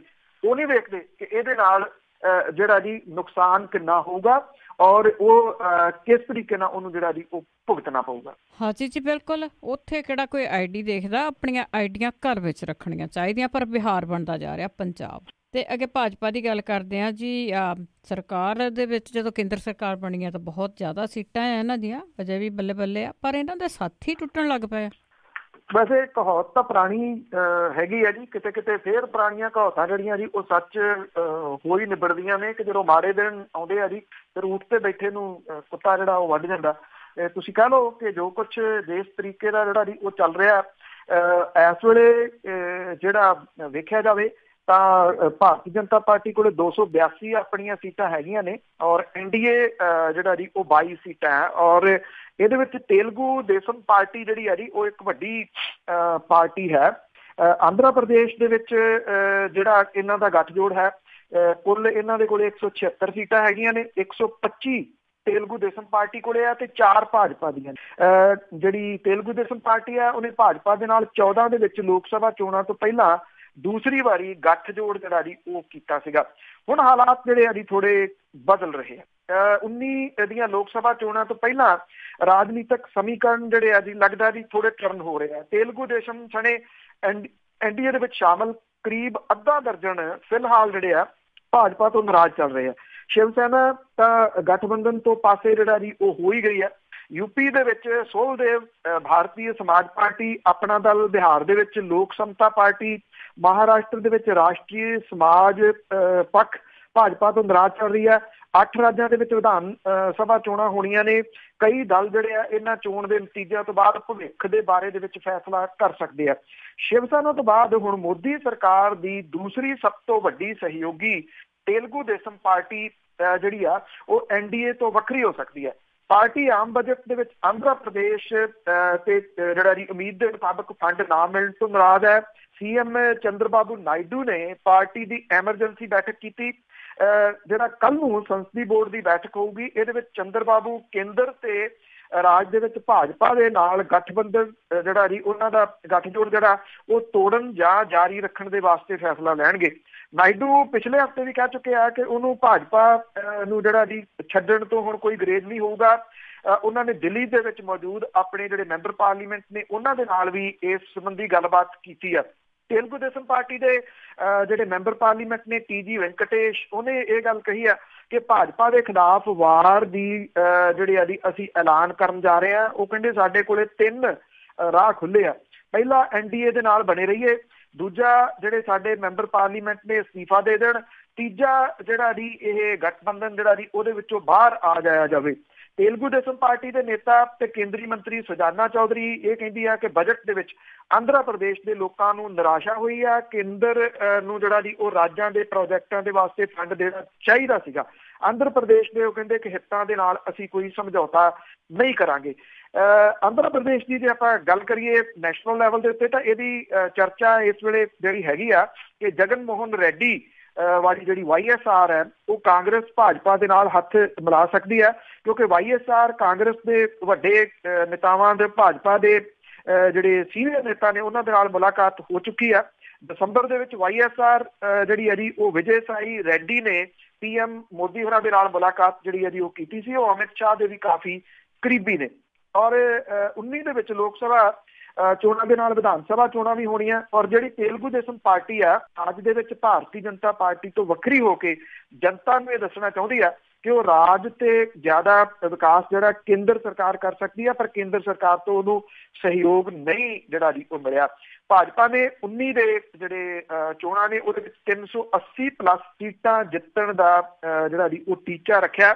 ਇਹਦੇ ਵਾਸਤੇ ਉਹਨਾਂ ਰਾਜਾਂ ਦੇ ਉੱਤੇ ਫੋਕਸ ਕਰ ਰਹੀ ਆ ਜਿੱਥੇ ਕਮਜ਼ੋਰ ਜਾਂ ਗੱਠਜੋੜ ਵਾਲੇ ਦਲਾਂ ਦੇ ਸਹਾਰੇ ਚੋਣਾਂ ਦੇ ਵਿੱਚ ਉਹ ਉਤਰਦੀ। ਸੋ ਆਉਣ ਵਾਲੇ ਦਿਨਾਂ ਦੇ ਦੌਰਾਨ ਜੀ ਸਾਨੂੰ ਕਾਫੀ ਕੁਛ ਨੈਸ਼ਨਲ ਲੈਵਲ ਦੀ ਜਿਹੜੀ ਪੋਲਿਟਿਕਸ ਹੈ ਉਹਦੇ ਵਿੱਚ ਉਲਟ ਫੇਰ ਜਿਹੜਾ ਜੀ ਉਹ ਦਿਸੂਗਾ। ਜੇ TDP ਜਿਹੜੀ ਹੈ ਜੀ ਉਹ ਵੱਖ ਹੁੰਦੀ ਆ ਜਿੰਨਾ ਸਮਾਂ ਜਿਹੜਾ ਜੀ ਉਹ ਰਹਿੰਦਾ ਤੋ ਇਹਦੇ ਨਾਲ ਨਿਰਸੰਦੇਹ ਭਾਰਤੀ ਜਨਤਾ ਪਾਰਟੀ ਦੇ ਵਾਸਤੇ ਇੱਕ ਝਟਕਾ ਜਿਹੜਾ ਜੀ ਉਹ ਹੋਊਗਾ। ਹਾਂ ਇੱਥੇ ਉਹ ਵੀ ਹੈਗੇ ਆ ਜੀ ਜਿਹੜੇ ਬਿਨਾਂ ਪੜ੍ਹੇ ਬਜਟ ਨੂੰ ਅੱਡੀਆਂ ਚੁੱਕ ਚੁੱਕ ਕੇ ਉਹਦੀ ਇੰਨੀ ਕੁ ਤਾਰੀਫ ਕਰੀ ਜਾਂਦੇ ਆ ਤੇ ਪੜ੍ਹਨ ਵਾਲੇ ਨੂੰ ਜਿਹੜੀ ਹੈਰਾਨਗੀ ਹੋ ਜਾਂਦੀ ਆ ਵੀ ਇਹਨਾਂ ਨੇ ਪੜ੍ਹਿਆ ਵੀ ਹੈ ਨਾ। ਬਿਲਕੁਲ ਜੀ ਉਹਨਾਂ ਨੂੰ ਸਮਝ ਹੀ ਨਹੀਂ ਆਈ ਕਿ ਹੈ ਕੀ ਚੀਜ਼ ਆ। ਸਿਰਫ ਤੇ ਸਿਰਫ ਉਹਨੀ ਸਿਫਤੀ ਕਰਨੀ ਸੀਗੀ। ਤਾਂ ਅੱਗੇ ਹਰਿਆਣੇ ਦੀ ਗੱਲ ਕਰਦੇ ਆ ਕਿ ਉੱਥੇ ਦੇ ਸਾਬਕਾ ਮੁੱਖ ਮੰਤਰੀ ਦੀਆਂ ਜਿਹੜੀਆਂ ਮੁਸ਼ਕਿਲਾਂ ਉਹ ਵਧੀਆਂ। ਬਿਲਕੁਲ ਜੀ ਮਾਨੇਸਰ ਨੀਮ ਘੁਟਾਲਾ ਆ ਜੀ ਇਹਦੇ ਵਿੱਚ CBI ਦੇ ਵੱਲੋਂ ਹਰਿਆਣਾ ਦੇ ਸਾਬਕਾ ਮੁੱਖ ਮੰਤਰੀ ਭੁਪਿੰਦਰ ਸਿੰਘ ਹੁੱਡਾ ਦੇ ਖਿਲਾਫ 33 ਲੋਕਾਂ ਦੇ ਖਿਲਾਫ ਪੰਚਕੂਲਾ ਦੀ CBI ਦੀ ਵਿਸ਼ੇਸ਼ ਅਦਾਲਤ ਦੇ ਵਿੱਚ ਜਿਹੜਾ ਜੀ ਉਹ ਚਾਰਜ ਸ਼ੀਟ ਦਾਖਲ ਕੀਤੀ ਗਈ ਆ। ਇਹਦੇ ਧੋਖਾਦਹੀ ਸਾਜ਼ਿਸ਼ ਰਚਨ ਦੇ ਦੋਸ਼ ਜਿਹੜੇ ਆ ਜੀ ਉਹ ਲਾਏ ਗਏ। 400 ਪੰਨਿਆਂ ਦੀ ਇਹ ਚਾਰਜ ਸ਼ੀਟ ਹੈ ਔਰ ਇਹਦੇ ਨਾਲ 1000 ਦਸਤਾਵੇਜ਼ ਜਿਹੜੇ ਆ ਉਹ ਲਾਏ ਗਏ ਆ। ਸੈਂਕੜੇ ਏਕੜ ਜ਼ਮੀਨ ਅਕਵਾਇਰ ਕਰਨ ਦੇ ਡਰਾਵੇ ਦੇ ਨਾਲ ਬਿਲਡਰਾਂ ਨੂੰ ਗਲਤ ਢੰਗ ਦੇ ਨਾਲ ਖਰੀਦਣ ਦਾ ਮੌਕਾ ਜਿਹੜਾ ਜੀ ਇਹ ਦਿੱਤਾ ਗਿਆ। ਚਾਰਜ ਸ਼ੀਟ ਦੇ ਵਿੱਚ ਦੋਸ਼ ਲਾਇਆ ਗਿਆ। ਇਹਦੇ ਵਿੱਚ ਜਿਹੜੀ ਬੜੀ ਨਵੇਕਲੀ ਗੱਲ ਇਹ ਰਹੀ ਕਿ ਜਿਹੜੀ ਸੀ ਉਹ ਜਿਹੜੀਆਂ ਅਲਮਾਰੀਆਂ ਹੁੰਦੀਆਂ ਜੀ ਫਾਈਲਾਂ ਪਈਆਂ ਉਹ ਵੱਡੀਆਂ ਅਲਮਾਰੀਆਂ ਹੀ ਚੁੱਕ ਕੇ ਅਦਾਲਤ ਦੇ ਵਿੱਚ ਜਿਹੜੇ ਉਹ ਸਾਰੀ ਦੀ ਸਾਰੀ ਲੈ ਆਈ। ਔਰ 12 ਅਪ੍ਰੈਲ 17 ਨੂੰ ਸੁਪਰੀਮ ਕੋਰਟ ਨੇ ਜਿਹੜਾ ਜੀ ਇਹਦੇ ਤੇ ਫੈਸਲਾ ਸੁਰੱਖਿਅਤ ਰੱਖਿਆ ਸੀਗਾ। CBI ਨੂੰ ਜਾਂਚ ਰਿਪੋਰਟ ਪੇਸ਼ ਕਰਨ ਲਈ 4 ਮਹੀਨੇ ਦਾ ਸਮਾਂ ਦਿੱਤਾ ਗਿਆ ਸੀਗਾ। 400 ਏਕੜ ਜ਼ਮੀਨ ਜਿਹੜੀ ਮਾਨੇਸਰ, ਨੌਰੰਗਪੁਰ ਤੇ ਨਖਡੌਲਾ ਪਿੰਡਾਂ ਦੀ ਸੀ, ਇਹਦੀ ਕੀਮਤ ਕੋਈ ਪ੍ਰਤੀ ਏਕੜ 4 ਕਰੋੜ ਰੁਪਈਏ ਜਿਹੜੀ ਉਹ ਸੀਗੀ ਔਰ ਕਿਸਾਨਾਂ ਤੋਂ ਇਹ 1 ਕਰੋੜ ਰੁਪਈਏ ਤੋਂ ਵੀ ਘੱਟ ਦੇ ਹਿਸਾਬ ਦੇ ਨਾਲ ਅਕਵਾਇਰ ਕਰਕੇ ਬਿਲਡਰਾਂ ਨੂੰ ਦੇ ਦਿੱਤੀ ਸੀਗੀ ਔਰ ਮਾਨੇਸਰ ਕਿਸਾਨਾਂ ਨੂੰ 1500 ਕਰੋੜ ਰੁਪਈਏ ਦਾ ਘਾਟਾ ਪੈਣ ਦੀ ਜਿਹੜੀ ਉਹ ਗੱਲ ਆਖੀ ਗਈ ਸੀਗੀ। 400 ਪੰਨਿਆਂ ਦਾ ਇਹ ਚਾਰਜ ਸ਼ੀਟ ਹੈ ਜੀ। 1000 ਦਸਤਾਵੇਜ਼ ਇਹਦੇ ਨਾਲ ਲਾਏ ਗਿਆ। ਸਰਕਾਰ ਨੇ ਕਿਸਾਨਾਂ ਨੂੰ ਨੋਟਿਸ ਜਾਰੀ ਕਰਕੇ ਜਿਹੜਾ ਜੀ ਇਹ ਜ਼ਮੀਨ ਦੇਣ ਦੇ ਵਾਸਤੇ ਡਰਾਇਆ ਸੀਗਾ। ਜਿਹੜੇ ਇਹ ਕਿਹਾ ਜਾ ਰਿਹਾ ਜੀ ਕਿ ਇਹ ਕੋਸ਼ਿਸ਼ ਜਿਹੜੀ ਆ ਉਹ ਕੀਤੀ ਜਾ ਰਹੀ ਹੈ ਕਿ ਭੁਪਿੰਦਰ ਸਿੰਘ ਹੁੱਡਾ ਹੋਰਾਂ ਨੂੰ ਮਨਾਇਆ ਜਾ ਸਕੇ ਕਿ ਭਾਈ ਜਾਂ ਤਾਂ ਚਾਰਜ ਸ਼ੀਟ ਆ ਗਈ ਤਕੜੇ ਰਹੋ, ਨਹੀਂ ਤਾਂ ਫਿਰ ਅਗਲੀਆਂ ਵਿਧਾਨ ਸਭਾ ਚੋਣਾਂ ਦੇ ਵਿੱਚ ਸਾਡੇ ਨਾਲ ਆ ਜਾਓ। ਜੀ ਹੋਊਗਾ ਜੀ, ਤੋੜ ਜੋੜ ਕਿਤੇ ਨਾ ਕਿਤੇ ਹੁੰਦਾ ਰਹੂਗਾ। ਤਾਂ ਅੱਗੇ ਗੱਲ ਕਰਦੇ ਜੀ ਕੈਪਟਨ ਦੇ ਚੌਧਰੀਆਂ ਦੀ ਤੇ ਉਹਨਾਂ ਦਾ ਜਿਹੜਾ ਗੁੰਡਾ ਟੈਕਸ ਆ ਉਸ ਤੋਂ ਰਿਫਾਈਨਰੀ ਵਾਲੇ ਔਖੇ। ਐਕਚੁਅਲੀ ਜਿਹੜੀ ਇਹ ਗੁੰਡਾ ਪਰਚੀ ਜਾਂ ਗੁੰਡਾ ਟੈਕਸ ਜਿਹੜਾ ਕਿਹਾ ਜਾਂਦਾ, ਕਿਉਂਕਿ ਨਵੇਕਲੀਆਂ ਗੱਲਾਂ ਕੁਝ ਨਵੇਕਲੇ ਸੂਬਿਆਂ 'ਚ ਹੀ ਹੁੰਦੀਆਂ ਨੇ ਜੀ। ਇੱਥੇ ਪਿਛਲੇ ਕਈ ਸਾਲਾਂ ਤੋਂ ਗੁੰਡਾ ਪਰਚੀ ਜਿਹੜੀ ਆ ਉਹ ਕੱਟੀ ਜਾਂਦੀ ਆ ਔਰ ਉਹਨੂੰ ਨਾ ਵੀ ਇਹ ਜਿਹੜੇ ਨੇ ਨਾ ਜਿਹੜੇ ਪਰਚੀਆਂ ਕੱਟਣ ਵਾਲੇ, ਤੁਸੀਂ ਹੈਰਾਨ ਹੋਵੋਗੇ, ਉਹਨੂੰ ਨਾ ਹੀ ਉਹ ਗੁੰਡਾ ਪਰਚੀ ਦਿੰਦੇ। ਕਹਿੰਦੇ ਜੀ ਇਹ ਗੁੰਡਾ ਟੈਕਸ ਲੱਗ ਰਿਹਾ। ਮਤਲਬ ਕਿ ਜੇ ਗੁੰਡੇ ਨੂੰ ਗੁੰਡਾ ਕਹੋ ਤਾਂ ਉਹ ਗੁੱਸਾ ਕਰਦਾ, ਪਰ ਉਹ ਪਰਚੀਆਂ ਵੀ ਜਿਹੜੀਆਂ ਨਾ ਜੀ ਗੁੰਡਾ ਟੈਕਸ ਦੇ ਨਾਂ ਦੇ ਉੱਤੇ ਕੱਟਦੇ ਆ। ਤੋ ਇਹ ਇੱਕ ਲੀਡਰ ਜੋੜੀ ਆ ਜੀ ਇੱਥੋਂ ਦੀ ਮਾਲਵੇ ਦੀ ਜਿਹੜੀ ਬਠਿੰਡੇ ਦੇ ਵਿੱਚ, ਉਹ ਬਠਿੰਡਾ ਜਿਹੜੀ ਰਿਫਾਈਨਰੀ ਆ ਇਹਦੇ ਤੋਂ ਰੋਜ਼ 15 ਲੱਖ ਰੁਪਈਆ ਗੁੰਡਾ ਟੈਕਸ ਵਸੂਲ ਰਹੀ ਹੈ ਡੇਲੀ ਦਾ, ਰੋਜ਼ ਦਾ। ਔਰ ਤਪੇ ਜਿਹੜੇ ਠੇਕੇਦਾਰ ਨੇ ਜੀ ਉਹਨਾਂ ਔਖੇ ਹੋਇਆਂ ਨੇ ਰਿਫਾਈਨਰੀ ਅੰਦਰ ਪੈਟਰੋਕੈਮੀਕਲ ਯੂਨਿਟ ਜਿਹੜਾ ਉਹਨੂੰ ਬ੍ਰੇਕਾਂ ਲਾਤੀਆਂ ਜਿਹਦੇ ਕੰਮ ਨੂੰ। ਉਹ ਇਹ ਕਹਿੰਦੇ ਆ ਕਿ ਰੇਤਾ ਬਜਰੀ ਐਕਚੁਅਲੀ ਹੋ ਕੀ ਰਿਹਾ ਜੀ ਅੰਦਰ ਜਿਹੜਾ ਕੰਮ ਚੱਲ ਰਿਹਾ ਜੀ ਇੱਥੇ ਜਿਹੜੇ ਬਜਰੀ ਦਾ ਟਰੱਕ 42,000 ਰੁਪਈਏ ਦਾ ਆਉਂਦਾ। ਇਹ ਕੀ ਕਰਦੇ ਆ, ਇੱਕ ਟਰੱਕ ਦੇ ਉੱਤੇ ਗੁੰਡਾ ਟੈਕਸ ਲਾ ਰਹੇ ਆ ਔਰ 60,000 ਰੁਪਈਏ ਦਾ ਅੰਦਰ ਜਿਹੜਾ ਜਾਂਦਾ ਬਜਰੀ ਉੱਤੇ ਜਿਹੜਾ 18,000 ਰੁਪਈਆ ਹੈ ਜੀ ਉਹ ਇਹਨਾਂ ਨੂੰ ਇਹ ਟੈਕਸ ਦੇ ਰੂਪ ਦੇ ਵਿੱਚ ਜਿਹੜਾ ਉਹ ਲੈ ਰਹੇ ਆ ਔਰ ਫਿਰ ਅੱਗੇ ਜਾਣ ਦਿੰਦੇ ਆ। ਤਕਰੀਬਨ 100 ਟਰੱਕ ਰਿਫਾਈਨਰੀ ਦੇ ਅੰਦਰ ਰੇਤਾ ਬਜਰੀ ਦੇ ਰੋਜ਼ ਜਿਹੜਾ ਜੀ ਉਹ ਆਉਂਦੇ ਆ ਕਿਉਂਕਿ ਅੰਦਰ ਕੰਸਟਰਕਸ਼ਨ ਦਾ ਕੰਮ ਜਿਹੜਾ ਜੀ ਉਹ ਚੱਲ ਰਿਹਾ। ਹੁਣ 25 ਜਨਵਰੀ ਤੋਂ ਰੇਤਾ ਬਜਰੀ ਅੰਦਰ ਆ ਨਹੀਂ ਰਹੀ ਕਿਉਂਕਿ ਰਿਫਾਈਨਰੀ ਵਾਲਿਆਂ ਨੇ ਇਹ ਕਹਿਤਾ ਕਿ ਉਹ ਗੁੰਡਾ ਟੈਕਸ ਨਹੀਂ ਦੇਣਗੇ। ਅੰਦਰ ਕੰਮ ਜਿਹੜਾ ਜੀ ਉਹ ਰੁਕਣ ਵਾਲਾ। ਬੋਲਦਾ ਕੋਈ ਨਹੀਂ ਜੀ ਇਹਨਾਂ ਦੇ ਸਾਹਮਣੇ। ਪਹਿਲਾਂ ਕੋਈ ਅਗਰਾਉਣ ਵਾਲੇ ਹੋਰ ਸੀਗੇ, ਹੁਣ ਆ ਕੇ ਅਗਰਾਉਣ ਵਾਲੇ ਜਿਹੜੇ ਆ ਜੀ ਉਹ ਹੋਰ ਪੈ ਗਏ। ਹੈਰਾਨਗੀ ਵਾਲੀ ਗੱਲ ਇਹ ਆ ਇਹਨਾਂ ਗੁੰਡਾ ਟੈਕਸ ਅਗਰਾਉਣ ਵਾਲਿਆਂ ਨੇ ਜਿਹੜਾ ਜੀ ਬਾਹਰ ਤੰਬੂ ਲਾਏ ਹੋਏ ਆ ਬਕਾਇਦਾ ਤੌਰ ਦੇ ਉੱਤੇ। ਹੁਣ ਸਤੇ ਹੋਏ ਜਿਹੜੇ ਨੇ ਜੀ ਰਿਫਾਈਨਰੀ ਵਾਲੇ, ਉਹਨਾਂ ਨੇ ਡਿਪਟੀ ਕਮਿਸ਼ਨਰ ਦੇ ਕੋਲੇ ਜਾ ਕੇ ਜਿਹੜੀ ਹੈ ਜੀ ਇਹ ਕਲੀਅਰ ਤੌਰ ਦੇ ਉੱਤੇ ਲਿਖ ਕੇ ਦਿੱਤਾ ਕਿ ਸਾਡੇ ਤੋਂ ਇਉਂ ਗੁੰਡਾ ਟੈਕਸ ਜਿਹੜਾ ਜੀ ਵਸੂਲਿਆ ਜਾ ਰਿਹਾ ਤੇ ਉਹ ਅੰਦਰ ਕੰਸਟਰਕਸ਼ਨ ਬੰਦ ਕਰਨ ਲੱਗੇ ਆ ਜੀ। ਔਰ ਉਹ ਇਹ ਕਹਿੰਦੇ ਆ ਕਿ ਇਹਦੇ ਸੰਬੰਧੀ ਉਹਨਾਂ ਨੇ ਪਹਿਲਾਂ ਵੀ ਕਈ ਸ਼ਿਕਾਇਤਾਂ ਕੀਤੀਆਂ, ਸੁਣਵਾਈ ਕਿਤੇ ਨਹੀਂ ਹੋ ਰਹੀ। ਸੁਣਵਾਈ ਕਿਤੇ ਕਿਉਂ ਨਹੀਂ ਹੋ ਰਹੀ? ਇਹ ਉਹਨਾਂ ਵੱਲੋਂ ਕਹਿ ਦਿੱਤਾ ਜਾਂਦਾ ਗੁੰਡਾ ਬ੍ਰਿਗੇਡ ਦੇ ਵੱਲੋਂ। ਉਹਦੀ ਰਿਕਾਰਡਿੰਗ ਵੀ ਇਸ ਵੇਲੇ ਜਿਹੜੀ ਹੈ ਜੀ ਉਹ ਘੁੰਮ ਰਹੀ ਆ। 3 ਮਿੰਟ ਦੀ ਆਡੀਓ ਆ, ਉਹਦੇ ਵਿੱਚ ਇਹ ਕਿਹਾ ਗਿਆ ਕਿ ਜੇ ਭਾਈ ਗੱਡੀ ਲਗਾਉਣੀ ਆ ਤਾਂ ਮਹਿਲ ਚੋਂ ਫੋਨ ਕਰਾਓ, ਭਾਵ ਕਿ ਮੁੱਖ ਮੰਤਰੀ ਹੋਰਾਂ ਦੇ ਘਰੋਂ ਫੋਨ ਕਰਾਓ ਤਾਂ ਗੱਡੀ ਅੱਗੇ ਜਿਹੜੀ ਆ ਜੀ ਉਹ ਜਾਣ ਦੇਵਾਂਗੇ, ਨਹੀਂ ਤਾਂ ਅੱਗੇ ਗੱਡੀ ਜਿਹੜੀ ਉਹ ਨਹੀਂ ਜਾਊਗੀ। ਜਿਹੜੇ ਇੱਕ ਵਿਅਕਤੀ ਨੇ ਜੀ ਇਹਦੇ ਸੰਬੰਧੀ ਲਿਖਤੀ ਸ਼ਿਕਾਇਤ ਜਿਹੜੀ ਆ ਜੀ ਉਹ ਰਾਹੁਲ ਗਾਂਧੀ ਹੋਰਾਂ ਦੇ ਕੋਲੇ ਭੇਜ ਦਿੱਤੀ ਆ ਔਰ ਇਹ ਸਪੀਡ ਪੋਸਟ ਦੇ ਨਾਲ ਭੇਜੀ ਗਈ ਆ, ਜਿਹਦੇ ਵਿੱਚ ਗੁੰਡਾ ਟੈਕਸ ਦੇ ਉੱਤੇ ਚਾਨਣਾ ਜਿਹੜਾ ਜੀ ਉਹ ਪਾਇਆ ਗਿਆ ਕਿ ਬਿਨਾਂ ਟੈਕਸ ਦਿੱਤੇ ਤੋਂ ਇਹ ਅੱਗੇ ਗੱਡੀ ਜਿਹੜੀ ਆ ਜੀ ਉਹ ਲੰਘਣ ਨਹੀਂ ਦੇ ਰਹੇ। ਔਰ ਇਹ ਇੱਥੋਂ ਤੱਕ ਕਿਹਾ ਜਾ ਰਿਹਾ ਕਿ ਗੱਡੀ ਅੱਗੇ ਲੰਘਾਉਣੀ ਆ ਤੇ ਉੱਥੋਂ ਮੁੱਖ ਮੰਤਰੀ ਦੇ ਘਰ ਚੋਂ ਜਿਹੜਾ ਜੀ ਉਹ ਫੋਨ ਕਰਾਓ। ਔਰ ਇਹਦੀ ਚਰਚਾ ਇਸ ਵੇਲੇ ਬਠਿੰਡੇ ਦੇ ਵਿੱਚ ਜਿਹੜੀ ਆ ਜੀ ਉਹ ਵਾਹਵਾ ਹੋ ਰਹੀ ਆ। ਵੈਸੇ ਇਹ ਗੁੰਡਾ ਪਰਚੀ ਸਿਰਫ ਇੱਕ ਜਗ੍ਹਾ ਦੇ ਉੱਤੇ ਨਹੀਂ ਲੱਗ ਰਹੀ ਜੀ, ਜਿੱਥੋਂ ਇਹ ਲੋਕ ਮਾਈਨਿੰਗ ਜਿਹੜੀ ਆ ਜੀ ਉਹ ਕਰ ਰਹੇ ਆ ਕਿਉਂਕਿ ਪਹਿਲਾਂ ਮਾੜਾ ਜੀ ਉਹ ਵਰਤਿਆ ਨਹੀਂ ਜਾ ਸਕਦਾ ਵੀ ਉਹ ਖਾਣੇ ਲੋਕ ਤਾਂ ਹੁੰਦੇ ਸੀਗੇ, ਪਰ ਹੁਣ ਇਹ ਮਿੱਟੀ ਖਾਣੇ ਲੋਕ ਜਿਹੜੇ ਆ ਨਾ ਜੀ ਉਹ ਆ ਕੇ ਪੰਜਾਬ ਦੇ ਉੱਤੇ ਕਾਬਜ਼ ਹੋ ਗਏ, ਪੰਜਾਬ ਦੀਆਂ ਖੱਡਾਂ ਜਿਹੜੀਆਂ ਉਹ ਖਾ ਗਏ, ਔਰ ਪੰਜਾਬ ਦੀ ਮਾਈਨਿੰਗ ਜਿਹੜੀ ਆ ਜੀ ਉਸ ਖਤਰਨਾਕ ਲੈਵਲ ਦੇ ਉੱਤੇ ਪਹੁੰਚ ਚੁੱਕੀ ਹੋਈ ਆ। ਜੇ ਕਿਤੇ ਕੁਦਰਤ ਜਿਹੜੀ ਆ ਨਾ ਜੀ ਉਹਦਾ ਇੱਕ ਕਿਤੇ ਜਿਹੜਾ ਦੂਸਰਾ ਰੂਪ ਦਿਸ ਪਿਆ ਮੀਂਹਾਂ ਦੇ ਰੂਪ ਦੇ ਵਿੱਚ, ਤੇ ਪੰਜਾਬ ਦਾ ਬਣੂਗਾ ਕੀ, ਇਹਨੂੰ ਸੋਚ ਕੇ ਤੁਸੀਂ ਇਹ ਕਹਿ ਲਓ ਕਿ ਇੱਕ ਕਾਂਬਾ ਛੱਡਦਾ ਜੀ, ਕਿੰਨਾ ਏਰੀਆ ਜਿਹੜਾ ਉਹ ਉੱਜੜ ਜਾਊ। ਹਾਂਜੀ ਬਿਲਕੁਲ ਜੀ, ਇਹਨਾਂ ਨੂੰ ਕੀ ਆ ਪਹਿਲੇ ਖਾ ਗਿਆ 10 ਸਾਲ ਤੇ ਹੁਣ ਇਹਨਾਂ ਨੂੰ ਇਸ ਤਰ੍ਹਾਂ ਹੈ ਵੀ ਪਤਾ ਨਹੀਂ ਮੁੜ ਕੇ ਟਾਈਮ ਲੱਗਣਾ ਕਿ ਨਹੀਂ। ਤੇ ਅੱਗੇ ਆਪਾਂ ਬਜਟ ਦੀ ਗੱਲ ਕੀਤੀ ਆ ਕਿ ਬਜਟ ਪੇਸ਼ ਹੋਇਆ, ਕੀ ਪੰਜਾਬ ਨੂੰ ਉਸ ਦੇ ਨਾਲ ਕੋਈ ਸੁੱਖ ਦਾ ਸਾਹ ਆਇਆ ਜਾਂ ਮੁਸ਼ਕਲਾਂ ਵਧੀਆਂ? ਇੱਕ ਤਾਂ ਗੱਲ ਆਪਾਂ ਜਿਹੜੀ ਇਹਦੀ ਕੀਤੀ TDP ਦੀ, ਜੋ ਕੁਝ ਉੱਥੇ ਜਿਹੜੇ ਵੀ ਹਾਲਾਤ ਹੋਏ, ਕਿਉਂਕਿ ਰਾਜਾਂ ਦੇ ਵਿੱਚ ਨਾ ਇਹਦੇ ਲਈ ਕੁਛ ਵੀ ਨਹੀਂ ਜਿਹੜਾ ਹੈਗਾ ਜੀ।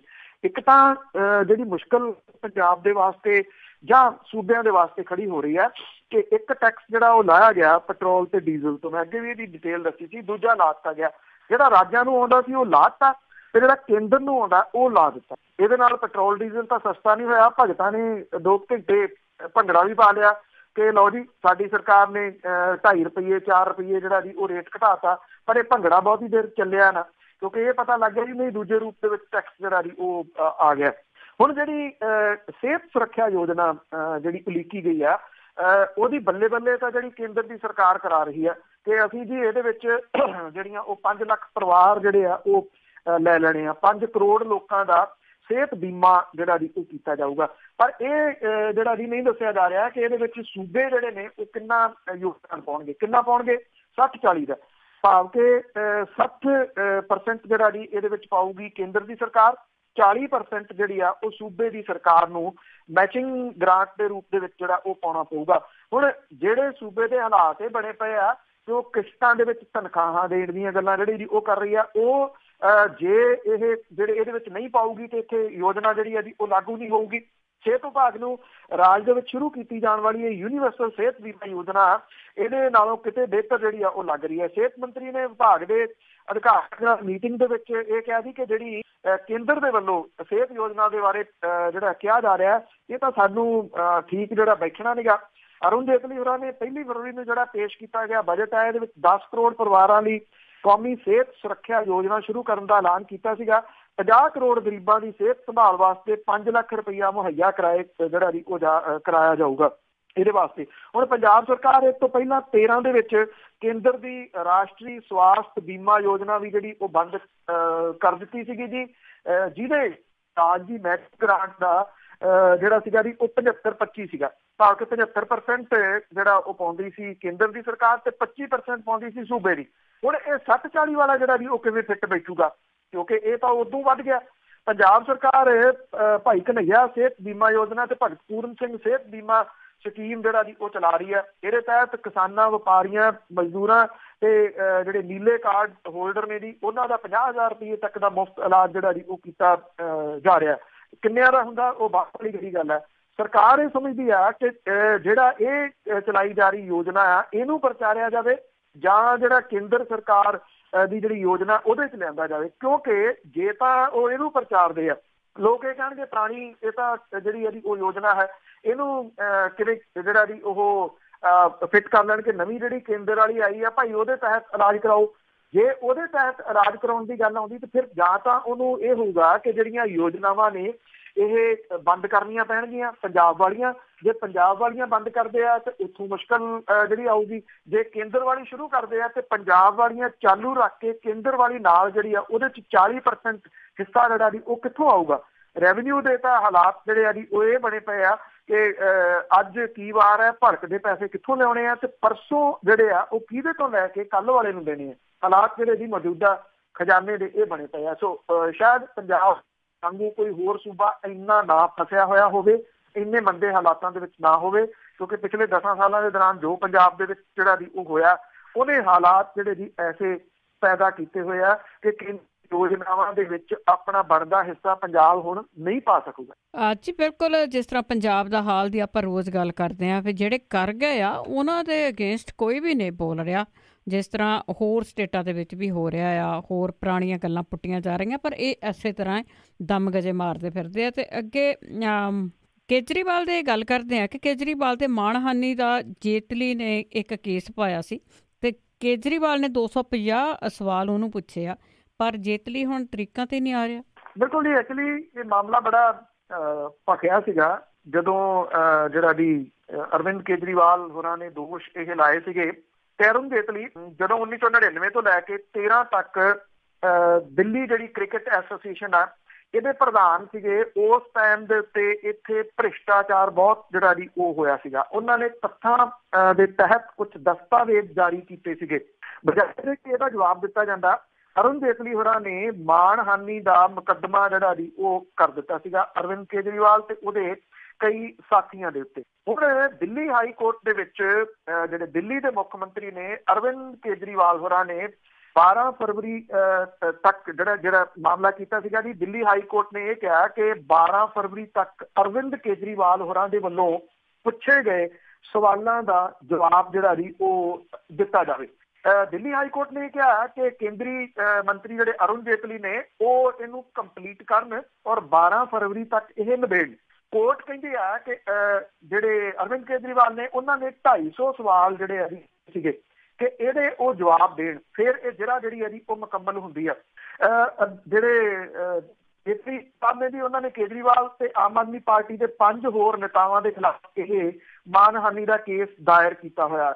ਜੁਆਇੰਟ ਰਜਿਸਟਰਾਰ ਰਕੇਸ਼ ਪੰਡਤ ਇਹ ਕਹਿੰਦਾ ਕਿ ਕੇਂਦਰੀ ਮੰਤਰੀ ਨੂੰ ਜਿਹੜਾ 8 ਵੱਖੋ ਵੱਖਰੀਆਂ ਤਰੀਕਾਂ ਦੇ ਉੱਤੇ ਬੁਲਾਇਆ ਗਿਆ, ਉਹ ਨਹੀਂ ਆਏ। ਸੀਐਮ ਨੇ ਜਿਹੜਾ ਦੇ ਦੌਰਾਨ ਜੇਤਲੀ ਤੋਂ 250 ਤੋਂ ਜ਼ਿਆਦਾ ਜਿਹੜੇ ਆ ਜੀ ਉਹ ਸਵਾਲ ਕੀਤੇ। ਕੇਜਰੀਵਾਲ ਜਿਹੜਾ ਜੀ ਉਹਨਾਂ ਨੇ ਜੇਤਲੀ ਨੂੰ ਜਿਹੜਾ ਕਰਨ ਦੇ ਕਈ ਮੌਕੇ ਜਿਹੜੇ ਆ ਜੀ ਉਹ ਦਿੱਤੇ ਆ।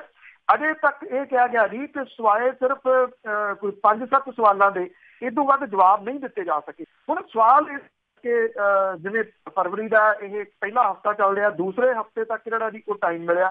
250 ਸਵਾਲਾਂ ਦੇ ਜਵਾਬ ਜਿਹੜੇ ਆ ਉਹ ਜੇਤਲੀ ਸਾਹਿਬ ਜਿਹੜੇ ਉਹ ਕਿਵੇਂ ਜਿਹੜਾ ਉਹ ਦੇਣਗੇ। ਪਰ ਇਸ ਮਾਮਲੇ ਦੇ ਉੱਤੇ ਹੁਣ ਜਿਹੜੀ ਦਿੱਲੀ ਦੀ ਹਾਈ ਕੋਰਟ ਆ ਉਹ ਵੀ ਕੁਝ ਸਖਤ ਹੈ। ਉਹਨੇ ਕਿਹਾ ਕਿ 12 ਫਰਵਰੀ ਤੱਕ ਇਹਨੂੰ ਮੁਕੰਮਲ ਕਰੋ। ਬੜਾ ਲੰਬਾ ਸਮਾਂ ਜਿਹੜਾ ਜੀ ਉਹ ਹੋ ਗਿਆ, ਤੁਹਾਨੂੰ ਵੱਖ-ਵੱਖ ਤਰੀਕਾਂ ਜਿਹੜੀਆਂ ਉਹ ਦਿੱਤੀਆਂ ਜਾ ਚੁੱਕੀਆਂ ਨੇ। ਜੇ ਨਹੀਂ ਇਹਨਾਂ ਸਵਾਲਾਂ ਦੇ ਜਵਾਬ ਦਿੱਤੇ ਜਾਂਦੇ ਤਾਂ ਨਿਰਸੰਦੇਹ ਜਿਹੜਾ ਜੇਤਲੀ ਸਾਹਿਬ ਨੇ ਇਹ ਕੇਸ ਕੀਤਾ ਜੀ, ਇਹ ਕੇਸ ਕਮਜ਼ੋਰ ਹੋ ਜੀ। ਤੇ ਅੱਗੇ ਬਜਟ ਦੀ ਗੱਲ ਕਰਦੇ ਹਾਂ ਕਿ ਬਜਟ ਤੋਂ ਬਾਅਦ ਸ਼ੇਅਰ ਬਾਜ਼ਾਰ ਆ ਉਹ ਡਿੱਗਣਾ ਸ਼ੁਰੂ। ਬਿਲਕੁਲ ਜੀ, ਐਕਚੁਅਲੀ ਬਜਟ ਨੂੰ ਜਿੰਨਾ ਮਰਜ਼ੀ ਜਿਹੜਾ ਜੀ ਇਹ ਪ੍ਰਚਾਰੀ ਜਾਣ ਕਿ ਉਹਦੇ ਵਿੱਚ ਆਹ ਹੈ ਉਹਦੇ ਵਿੱਚ ਉਹ ਹੈ, ਪਰ ਇਹਦੇ ਉੱਤੇ ਸਵਾਲੀਆ ਚਿੰਨ੍ਹ ਬੜੇ ਜਿਹੜੇ ਜੀ ਕਈ ਤਰਫਾਂ ਤੋਂ ਕਈ ਪਾਸਿਆਂ ਤੋਂ ਜਿਹੜੇ ਜੀ ਉਹ ਲੱਗਣੇ ਸ਼ੁਰੂ ਹੋਏ ਨੇ। ਵੱਖ-ਵੱਖ ਜੇ ਆਪਾਂ ਦੇਖੀਏ ਤਾਂ ਜਿਹੜੇ ਟਵੀਟ ਆ ਰਹੇ ਨੇ ਲੋਕਾਂ ਦੇ ਉਹ ਜਿਹੜਾ ਜੀ ਉਹ ਤੁਸੀਂ ਕਹਿ ਲਓ ਕਿ ਅਸਲੀਅਤ ਨੂੰ ਨੰਗਿਆਂ ਕਰ ਰਹੇ ਆ। ਜੇ ਪੰਜਾਬ ਦੀ ਆਪਾਂ ਜਿਹੜੀ ਉਹ ਗੱਲ ਕਰੀਏ ਕਿਸਾਨਾਂ ਦੇ ਬਾਰੇ ਦੇ ਵਿੱਚ ਕੁਝ ਵੀ ਇਸ ਮਾਮਲੇ ਦੇ ਵਿੱਚ ਜਿਹੜਾ ਜੀ ਉਹ ਲੱਭਿਆ ਨਹੀਂ। ਜਿਹੜਾ MSP ਦੀ ਗੱਲ ਜਿਹੜੀ ਹੈ ਜੀ ਉਹ ਕੀਤੀ ਜਾ ਰਹੀ ਆ ਉਹ ਅਸਲੀਅਤ ਦੇ ਨਾਲ ਮੇਲ ਹੀ ਨਹੀਂ ਖਾਂਦੀ। ਉਹ ਤਾਂ ਕਹਿੰਦੇ ਆ ਕਿ ਪਿਛਲੀ ਫਸਲ ਦੇ ਦੌਰਾਨ ਅਸੀਂ ਡੇਢੀ ਕੀਮਤ ਕਰ ਵੀ ਦਿੱਤੀ ਔਰ ਅਗਲੀ ਫਸਲ ਦੀ ਡੇਢੀ ਕਰਾਂਗੇ, ਹਾਲਾਂਕਿ ਕਣਕ ਦਾ ਮਿੱਥਿਆ ਹੋਇਆ ਭਾਅ ਉਸ ਡੇਢੀ ਕੀਮਤ ਦੇ ਨੇੜੇ ਤੇੜੇ ਵੀ ਨਹੀਂ ਗਾ ਰਹੀ। ਇਹ ਲੋਕਾਂ ਨੂੰ ਜਿਹੜਾ ਉਹ ਮੂਰਖ ਬਣਾਇਆ ਜਾ ਰਿਹਾ ਇੱਕ ਕਿਸਮ ਦੇ ਨਾਲ। ਚਲੋ ਇਹ ਕਿਹਾ ਜਾ ਸਕਦਾ ਕਿ ਵਿਰੋਧੀ ਧਿਰਾਂ ਜਿਹੜੀਆਂ ਨੇ ਉਹ ਦੋਸ਼ ਲਾਉਂਦੀਆਂ ਹੁੰਦੀਆਂ ਨੇ, ਉਹ ਦੋਸ਼ ਲਾ ਰਹੇ ਨੇ, ਪਰ ਜਿਹੜੀ ਸ਼ੇਅਰ ਮਾਰਕੀਟ ਆ ਉਹਦੇ ਵਿੱਚ ਜੋ ਹਾਲਾਤ ਜਿਹੜੇ ਜੀ ਉਹ ਬਣੇ ਪਏ ਆ ਉਹ ਵੀ ਇਸ ਬਜਟ ਦੀ ਅਸਲ ਤਸਵੀਰ ਜਿਹੜੀ ਆ ਜੀ ਉਹਦਾ ਪਾਸਾ ਦਿਖਾ ਰਹੇ ਨੇ। ਸ਼ੇਅਰ ਬਾਜ਼ਾਰ ਜਿਹੜੀ ਹੈ ਜੀ ਉਹਦੇ ਵਿੱਚ ਲਗਾਤਾਰ ਗਿਰਾਵਟ ਦਰਜ ਜਿਹੜੀ ਹੈ ਜੀ ਉਹ ਕੀਤੀ ਗਈ ਆ। ਮੁੰਬਈ ਸ਼ੇਅਰ ਬਾਜ਼ਾਰ ਜਿਹੜਾ ਸੀਗਾ ਉਹ ਸ਼ੁੱਕਰਵਾਰ ਰਾਤ ਨੂੰ ਜਦੋਂ ਬੰਦ ਹੋਇਆ ਤਾਂ 840 ਅੰਕਾਂ ਦੀ ਇਹਦੇ ਵਿੱਚ ਗਿਰਾਵਟ ਸੀ, ਜਿਹੜੀ ਕਿ ਪਿਛਲੇ 2.5 ਸਾਲਾਂ ਦੇ ਵਿੱਚ ਇੱਕ ਦਿਨ ਦੇ ਦੌਰਾਨ ਦਰਜ ਕੀਤੀ ਸਭ ਤੋਂ ਵੱਡੀ ਗਿਰਾਵਟ ਹੈ ਜੀ। ਇਹ ਹਾਲਾਤ ਜਿਹੜੇ ਆ ਸ਼ੇਅਰ ਮਾਰਕੀਟ ਦੇ ਬਣ ਗਏ। NSE ਨਿਫਟੀ ਜਿਹੜੀ ਹੈ ਜੀ ਉਹ 10,800 ਦੇ ਅੰਕੜੇ ਤੋਂ ਹੇਠ ਹੋਇਆ। ਜਿਹੜਾ ਬਜਟ ਪੇਸ਼ ਕੀਤਾ ਗਿਆ ਸੀ 18-19 ਦਾ ਕੇਂਦਰੀ ਬਜਟ ਦੇ ਵਿੱਚ ਇਕੁਇਟੀਜ਼ ਦੇ ਤੇ ਲੰਮੇ ਸਮੇਂ ਦਾ 10% ਕੈਪੀਟਲ ਜਿਹੜਾ ਜੀ ਗੇਨ ਕਰਨ ਦੇ ਉੱਤੇ ਟੈਕਸ ਲਾਇਆ ਗਿਆ। ਜਿਹੜੇ ਇਨਵੈਸਟਰ ਨੇ ਉਹ ਹੁਣ ਇਕੁਇਟੀਜ਼ ਦੇ ਉੱਤੇ ਆਧਾਰਿਤ ਜਿਹੜੇ ਮਿਊਚੁਅਲ ਫੰਡ ਨੇ ਉਹਦੇ ਉੱਤੇ ਵੀ 10% ਟੈਕਸ ਭਰਨਾ ਪਊਗਾ। ਜਿਹੜਾ ਨੈਸ਼ਨਲ ਸ਼ੇਅਰ ਬਾਜ਼ਾਰ ਹੈ ਉਹਦੇ ਵਿੱਚ 839.91 ਅੰਕਾਂ ਦੀ ਗਿਰਾਵਟ ਜਿਹੜੀ ਹੈ ਜੀ ਉਹ ਦਰਜ ਕੀਤੀ ਗਈ ਆ। ਜਿਹੜੇ ਇਨਵੈਸਟਰ ਨੇ ਉਹਨਾਂ ਦੇ ਵਿੱਚ ਬੇਭਰੋਸਗੀ ਦਾ ਮਾਹੌਲ ਲਗਾਤਾਰ ਹਰ ਸੈਕਟਰ ਵਿੱਚ ਆਪਣੇ ਸ਼ੇਅਰ ਵੇਚਣ ਨੂੰ ਜਿਹੜਾ ਜੀ ਉਹ ਤਰਜੀਹ ਦਿੱਤੀ ਗਈ ਆ। ਕਿਉਂਕਿ ਇਹ ਉਹ ਇਨਵੈਸਟਰ ਹੁੰਦੇ ਆ ਜੀ ਜਿਹੜੇ ਕਿਸੇ ਦੇ ਕਹੇ ਹੋਏ ਉੱਤੇ ਦਵਾ ਦਾ ਜਿਹੜਾ ਇਨਵੈਸਟ ਕਰ ਦਿੰਦੇ ਆ। ਜਦੋਂ ਮਾਰਕੀਟ ਡਿੱਗਣੀ ਸ਼ੁਰੂ ਹੁੰਦੀ ਆ ਫਿਰ ਇਹ ਕੀ ਕਰਦੇ ਆ, ਇਹ ਭੱਜ ਕੇ ਜਿਹੜਾ ਜੀ ਉਹ ਵੇਚਣਾ ਸ਼ੁਰੂ ਕਰ ਦਿੰਦੇ ਆ। ਜਿਹੜੇ ਉੱਪਰ ਬੈਠੇ ਲੋਕ ਨੇ ਜੀ ਉਹ ਫਿਰ ਇਹ ਸਸਤੇ ਰੇਟਾਂ ਦੇ ਉੱਤੇ 10 ਰੁਪਏ ਦੀ ਵੇਚੀ ਹੋਈ ਚੀਜ਼ ਜਿਹੜੀ 4 ਰੁਪਈਆਂ ਦੇ ਵਿੱਚ ਖਰੀਦਣਾ ਸ਼ੁਰੂ ਜਿਹੜਾ ਜੀ ਉਹ ਕਰ ਦਿੰਦੇ ਆ। ਇਹ ਜਿਹੜਾ ਬਜਟ ਆਇਆ ਜੀ ਉਹਦੇ ਤੋਂ ਬਾਅਦ ਲੋਕਾਂ ਦੇ ਵਿੱਚ ਇੱਕ ਵੱਡਾ ਫਿਕਰਮੰਦੀ ਜਿਹੜੀ ਆ ਜੀ ਉਹ ਜ਼ਾਹਰ ਕੀਤੀ ਜਾ ਰਹੀ ਹੈ, ਕਿਉਂਕਿ ਸ਼ੇਅਰ ਮਾਰਕੀਟ ਜਿਹੜੀ ਆ ਉਹ ਬੈਕਬੋਨ ਹੁੰਦੀ ਆ ਕਿਸੇ ਵੀ ਮੁਲਕ ਦੀ। ਤੇ ਜਦੋਂ ਸ਼ੇਅਰ ਮਾਰਕੀਟ ਦੇ ਵਿੱਚ ਇੰਨਾ ਜਿਹੜਾ ਜੀ ਉਹ ਡਾਊਨਫਾਲ ਜਿਹੜਾ ਉਹ ਚੱਲ ਰਿਹਾ, ਇਹਨੂੰ ਅਪ ਜਿਹੜਾ ਉਹ ਕਿਵੇਂ ਕੀਤਾ ਜਾਊਗਾ, ਇਹ ਸ਼ਾਇਦ ਜਿਹੜੇ ਇੱਕ ਹਾਰੇ ਹੋਏ ਨੇਤਾ ਤੋਂ ਇਸ ਤਰ੍ਹਾਂ ਦੀ ਉਮੀਦ ਸ਼ਾਇਦ ਹੀ ਜਿਹੜੀ ਆ ਉਹ ਜਾ ਸਕੇ, ਜਿਹੜਾ ਕਿ ਤੁਸੀਂ ਇਹ ਕਹਿ ਲਓ ਕਿ ਪਿਛਲੇ ਇੰਨੇ ਸਾਲਾਂ ਤੋਂ ਆਲਮੋਸਟ 4 ਸਾਲਾਂ ਤੋਂ ਸਰਕਾਰ ਨੂੰ ਉਂਗਲੀਆਂ ਦੇ ਉੱਤੇ ਜਿਹੜਾ ਜੀ ਉਹ ਘੁਮਾ ਰਿਹਾ। ਪਰ ਇਹਦਾ ਦੂਜਾ ਪੱਖ ਇਹ ਆ ਕਿ ਉਹ ਲੋਕਾਂ ਦਾ ਰਿਜੈਕਟ ਕੀਤਾ ਹੋਇਆ ਨੇਤਾ ਹੈ। ਬਿਲਕੁਲ ਜੀ। ਹੁਣ ਅੱਗੇ ਦੇਖੀਏ ਕਿ ਲੋਕ ਕੀ ਕਰਦੇ ਆ, ਲੋਕ ਸਮਝਦੇ ਜਾਂ ਨਹੀਂ ਸਮਝਦੇ। ਬਹੁਤ ਬਹੁਤ ਧੰਨਵਾਦ ਜੀ। ਮਿਹਰਬਾਨੀ ਜੀ, ਧੰਨਵਾਦ। ਸਤਿ ਸ੍ਰੀ ਅਕਾਲ ਜੀ। ਤੇ ਸਰੋਤੇ ਸਾਨੂੰ ਬਲਤੇਜ ਪੰਨੂ ਜੀ ਜੜਦੇ ਨੇ ਕਰਦੇ ਨੇ ਖਬਰਾਂ। ਹੁਣ ਇਸੇ ਦੇ ਨਾਲ ਸਾਡਾ ਅੱਜ ਦਾ ਬੁਲਟਨ ਇੱਥੇ ਸਮਾਪਤ। ਅਗਲੇ ਬੁਲਟਨ ਤੱਕ ਬਲਵਿੰਦਰ ਕੌਰ ਵੱਲੋਂ ਆਪ ਸਭ ਨੂੰ ਹੀ ਪਿਆਰ ਭਰੀ ਸਤਿ ਸ੍ਰੀ ਅਕਾਲ।